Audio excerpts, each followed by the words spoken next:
We're now going to transition into our section with our respondents, and we have 3 respondents with us today. We will start with Ms. Shalomi Perera. Shalomi is the coordinator of the Disaster Resilience Program for the National Christian Council of Sri Lanka, and she'll be sharing some of her perspectives on her work and the topics of this conversation with us. Shalomi, the floor is yours. Thank you, Julia. And good evening from Sri Lanka, a country that is not only a small island developing state, but one of the countries that has a highest risk for the prevalence of natural disasters. As we have heard from Ambassador Webson and Archbishop Gregory, small island states are some of the most impacted countries faced with climate crisis, but not always included in global discussions. I seek to highlight some of the initiatives in Sri Lanka that speak to the unique collaborative power between faith groups and other stakeholders. Let me start with an example of community, faith, and government stakeholder collaboration in action. 5 years ago, a local Anglican outreach team came across a rural, mainly Buddhist village in the dry zone of the country in Anuradhapura that did not have access to a regular source of water. The outreach team led a conversation to ask the question why and what happened to the water, and as a result of the participatory community mapping, villagers expressed that with the prolonged drought, they did not have easy access to the potable water for day-to-day use and had to go for 5 to 10 kilometers to get a decent water bucket. A village committee was formed and resolved to drive the journey of securing a water source. During the approval process, the team leaders had to collect many project approvals and clearances, interacting with so many agencies, technical institutes, and local government authorities for preliminary planning clearances, water quality checking, forest lines and elephant corridor clearances, and contract estimations based on a technical report. Today, the community has a safe and reliable water source that they take pride and ownership in. The church's role was to accompany the local community over these 3 years of process and to act as a catalyst. And that is our model.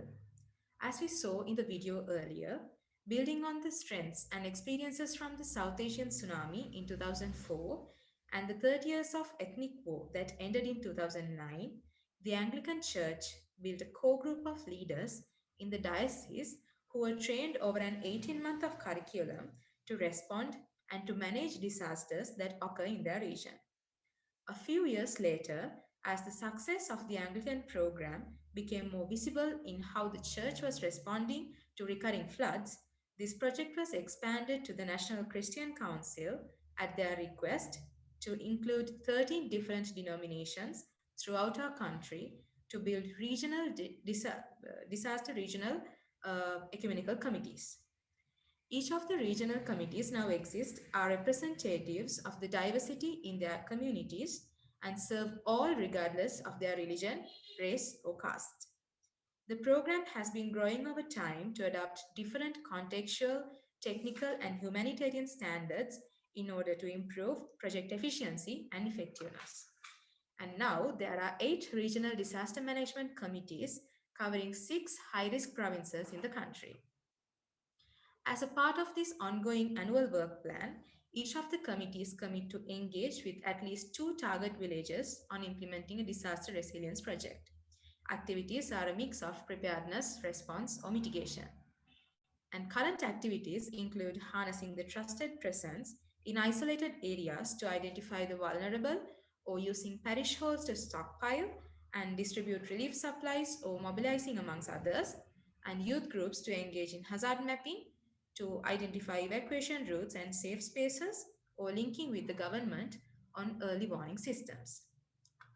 Each project involves initial assessments, discussions on the community context, and conducting mapping exercises, including with consultation with field coordinators and technical officers.